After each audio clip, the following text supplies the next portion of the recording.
Pessoal, sejam todos bem-vindos a mais uma videoaula de Física, para o primeiro ano do ensino médio do Águia Colégio Curso, tá bom? Então nós vamos dar sequência hoje nesse F5 sobre lançamento horizontal, tá? Quando o corpo é lançado horizontalmente, com velocidade V0, por exemplo, determinada a uma altura classificada pela letra H, o seu movimento pode ser decomposto em dois, tá? Uma direção horizontal e uma direção ainda vertical, tá bom? Novamente, a escolha da origem, da orientação da trajetória são arbitrárias. Nesta, sugerimos adotar novamente uma origem como sendo ponto de onde o corpo é lançado horizontalmente e orientar a trajetória para baixo. Assim, a altura inicial é zero, tá? Que a gente vai chamar de y0 igual a zero, relacionado ao eixo y. E na altura final é a altura onde o corpo foi lançado, que é y igual a h, que seria y igual a altura. E a aceleração da gravidade é positiva, g igual a 10 metros por segundo ao quadrado para a constante de gravidade aí, tá? Então, desprezando a resistência do ar, a única aceleração que atua sobre o corpo é a gravidade, cuja direção é vertical, tá bom? Influindo somente o movimento vertical, logo o movimento na vertical é retilíneo, tá? Horizontal, vertical, retilíneo. E uniformemente acelerado. Enquanto na horizontal o movimento é retilíneo e uniformemente com velocidade sempre igual a V0, tá? Então, componentes da velocidade inicial, V0 para o eixo x igual a V0, tá?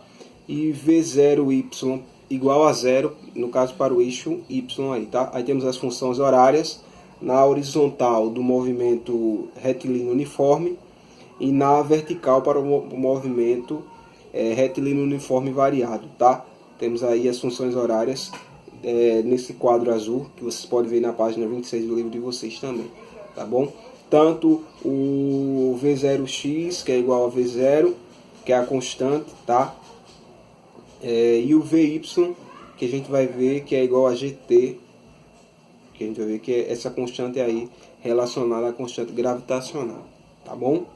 Então temos a fórmula aqui embaixo, meu modo da gente fazer em qualquer instante de tempo, tá? E a observação desse lançamento, como é que ele vai acontecendo de forma horizontal e como ele acontece a sua queda também de forma vertical, tá? Um lançamento horizontal, no caso particular, de um lançamento oblíquo, neste caso o ângulo de lançamento é igual a zero, tá? E já que para Galileu, que realizou uma experiência deixando o objeto A cair verticalmente e não com o mesmo instante do mesmo local, lançou o objeto B de forma horizontal. Ele soltou um dessa forma e o outro ele lançou, e ele conseguiu ver a diferença entre esses dois, tá? Aqui no 3, no exemplo 3, se você pode lançar uma pedra horizontalmente, ela cairá a alguns metros no chão à sua frente. E se a pedra for lançada com velocidade cada vez maior, será o comprimento da trajetória curva, tá? Aí tem um exemplo aqui do planeta Terra. E se aumentássemos cada vez mais a velocidade do lançamento, a pedra, e não houvesse resistência do ar, a trajetória curva poderia rodearia completamente a Terra, e com isso a pedra se tornaria um satélite da Terra, tá? Ia ficar em formato de orbital, tá? Aí temos aqui uma atividade respondida já. Temos outras demais atividades que vocês podem realizar aí, tá? Aí movimentos circulares, posição angular, nas páginas 30 e 31, tá? Velocidade angular média, velocidade angular instantânea, relação, tá?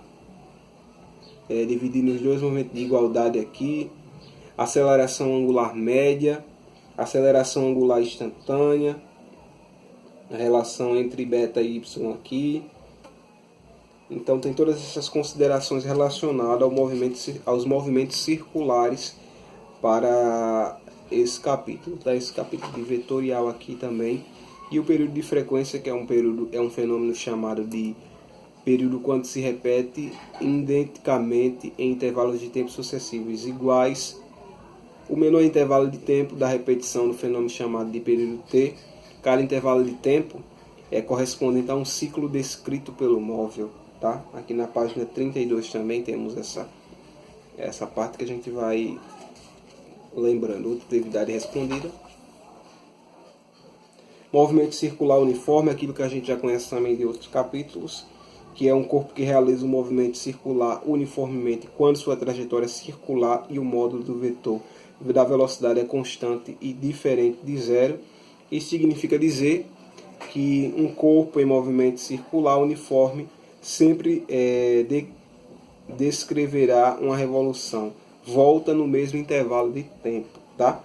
No movimento circular, a aceleração resultante, AR, é dirigida para o centro da curva, o que altera constantemente a direção do sentido vetor da velocidade sem alterar o módulo desse vetor. Tá? Então temos aqui o exemplo do movimento circular uniforme. Tá bom? As relações importantes que estão relacionadas a ele, como é o tipo de... Existem algumas grandezas que são importantes para a descrição do movimento circular, ou por caracterizá-lo pelo apresentar algumas relações de grandezas lineares. Tá? Função horária para esse movimento aqui circular, também nós temos a função horária específica para eles, também na página 35.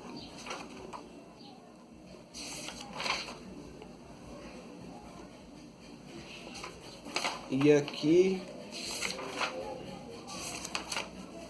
para chegarmos ao fim desse capítulo, nós temos o acoplamento de polias e rodas dentadas, que são máquinas acionadas por motores, tem sistemas girantes que exigem diferentes frequências de rotação fornecidas por um só motor. Para isso, o eixo desse motor é acoplado e polias diferentes de diâmetros por meio de correias ou engrenagens. São máquinas que se utilizam desse movimento de rotação, de acoplamento periférico, para exercer os seus movimentos. Tá? Esse acoplamento periférico ele vem admitindo que a correia seja inextensível, como ocorra o escorramento, todos os seus pontos possuem a mesma velocidade escalar, bem como os pontos periféricos das polias também. Tá? Então vou colocar também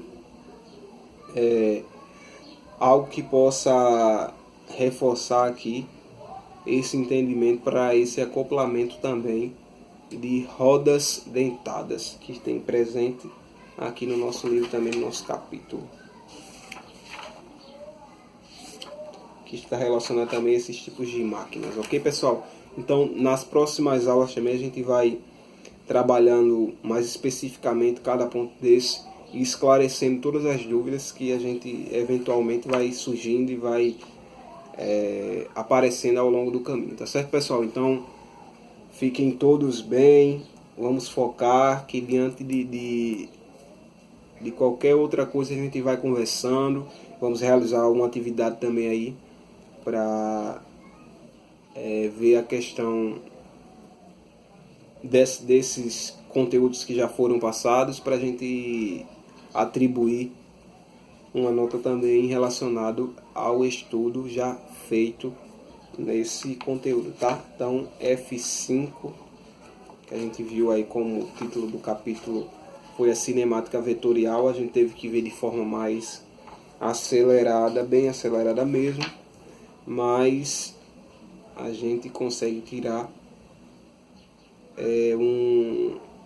uns pontos positivos dentro desse conteúdo aí, dessa composição desses movimentos, dessa questão de vetor, diante disso que a gente está vivendo, diante desse distanciamento, diante dessa interferência de tempo também que a gente tem para cada aula, tá?